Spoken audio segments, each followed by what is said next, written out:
The man is always impotent every time he has sex with his wife. Dominique completely lost her patience in repeated disappointments. As a woman, she wanted her husband to give her pleasure. If he can't give her sexual pleasure, then she preferred to divorce and find another man. And so Carol was served with a court summons. Dominique bluntly stated in court that she wanted a divorce because her husband was impotent. He couldn't satisfy her. Carol was embarrassed. The judge asked Carol, "Is your wife telling the truth?" Carol first admitted it, but then he said that he loved Dominique very much. He didn't want a divorce. When Carol first came to Paris from Poland with his wife, he was still able to satisfy her desire for sex. Carol wanted the judge to give him time to save the marriage. The judge asked Dominique, "Do you still love Carol?" Dominique said she loved him before but not now. The resolute look in her eyes chilled Carol's heart. He had smuggled himself from Poland to France in Dominique's suitcase. But life in paradise did not unfold as he had hoped. Instead, the pressure of life was enormous.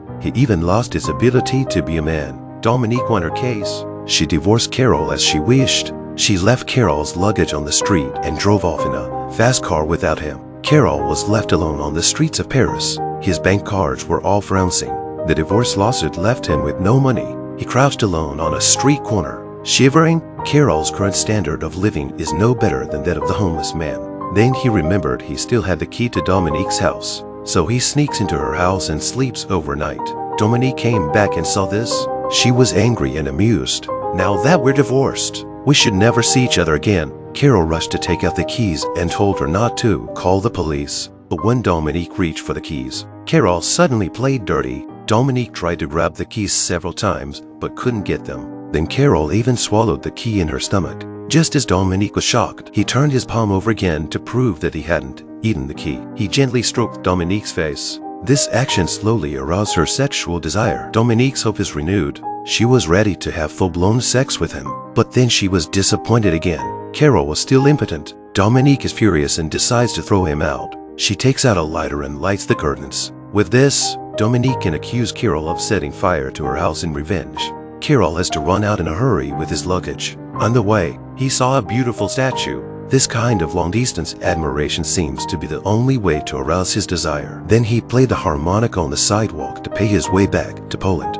Nikolai, who was passing by, kindly reminded Carol that his pants were unzipped. Carol could only smile awkwardly. The two of them found a place to talk. Nikolai is also Polish. He was going back to his homeland. Carol also wanted to go back to Poland, but he lost his passport and his money. He's been framed for arson by his ex-wife. "I'm afraid Carol can't go back." Nikolai introduces Carol to a job helping people die. There is a Polish guy who has a good family and a good income, but he wanted to die because he saw the darkness of the world. But he could not kill himself because then his family will be more difficult. Carol doesn't understand. If a winner like him wants to die, shouldn't people like me go straight to hell? Nikolai asks Carol if he still loves his ex-wife. Carol says he loves her very much. Then Carol took Nikolai to see the house where Dominique lived. He pointed to the house across the street and happily told Nikolai Dominique is going to sleep at this time. But then the lights come back on. There were two people entwined behind the curtains. Carol is shocked. He rushes to the phone booth and calls Dominique to ask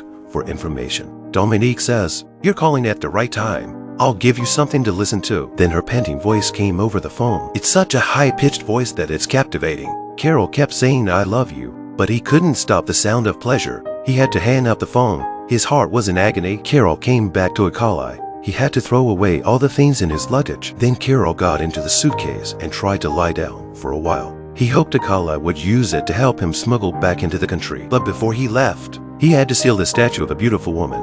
Carol's journey back to Poland was generally a smooth one.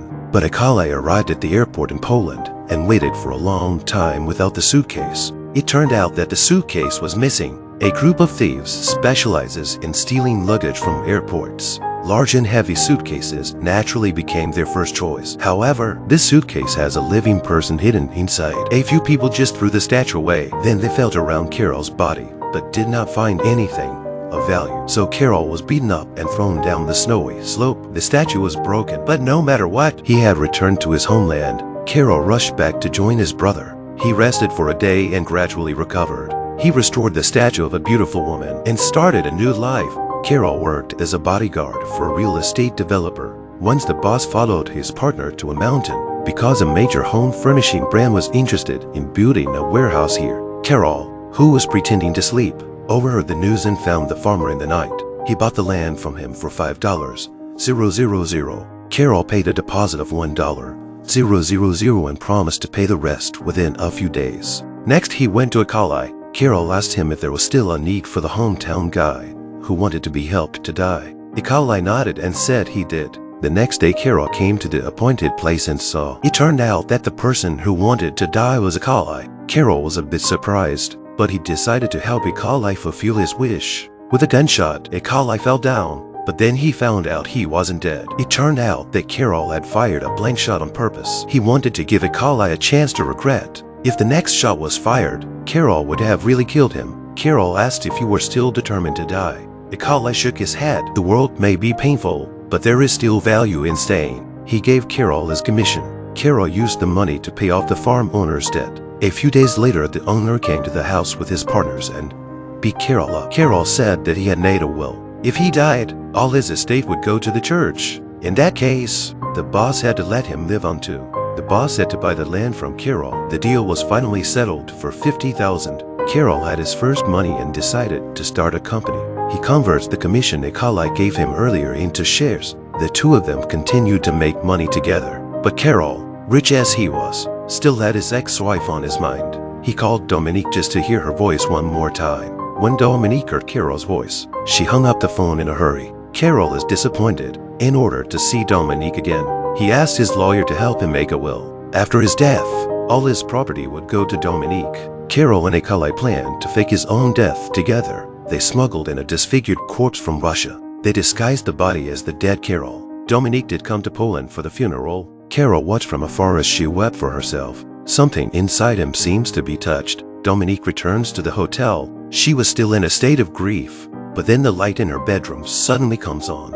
Carol appears before her eyes. She is stunned to see her ex-husband in bed. Carol reaches out his hand to her. The two hands clasp together. Dominique kisses him of her own accord, and this time Carol was finally not impotent. Dominique's voice was even louder than the one he had heard on the phone before. After the sex was over, both of them were satisfied. In the morning, Dominique was still asleep. Carol was already up and ready. He sits in front of the bed and watches Dominique quietly. He ruffled her hair like a child. Then he gets dressed and walks out of the room. Dominique wakes up slowly. She was still in the throes of last night's fun, but then she realizes that Carol is gone. She calls Akali and asks where Carol is. Akali said that he was dead.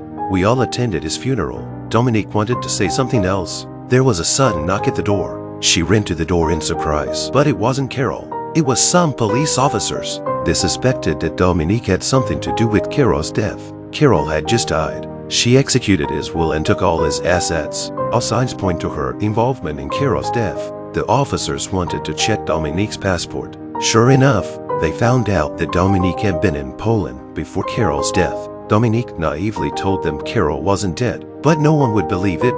That's when she finally realizes that she's been set up by Carol. She was disappointed and no longer wanted to argue. A few months later, Carol, with a new identity, comes to visit Dominique in prison. He came to Dominique's cell. Then he took out his binoculars and looked across the room. Dominique spotted him too, but her heart didn't seem to be angry. Dominique told Carol in sign language, "When I get out, we'll be together again." By now, Carol was in tears. The calculated revenge didn't seem to make him happy. Instead, he felt he had lost something. Do you think the two will continue to be married after Dominique is released? You can subscribe and leave comments if you have any ideas. Thanks for watching. See you next time.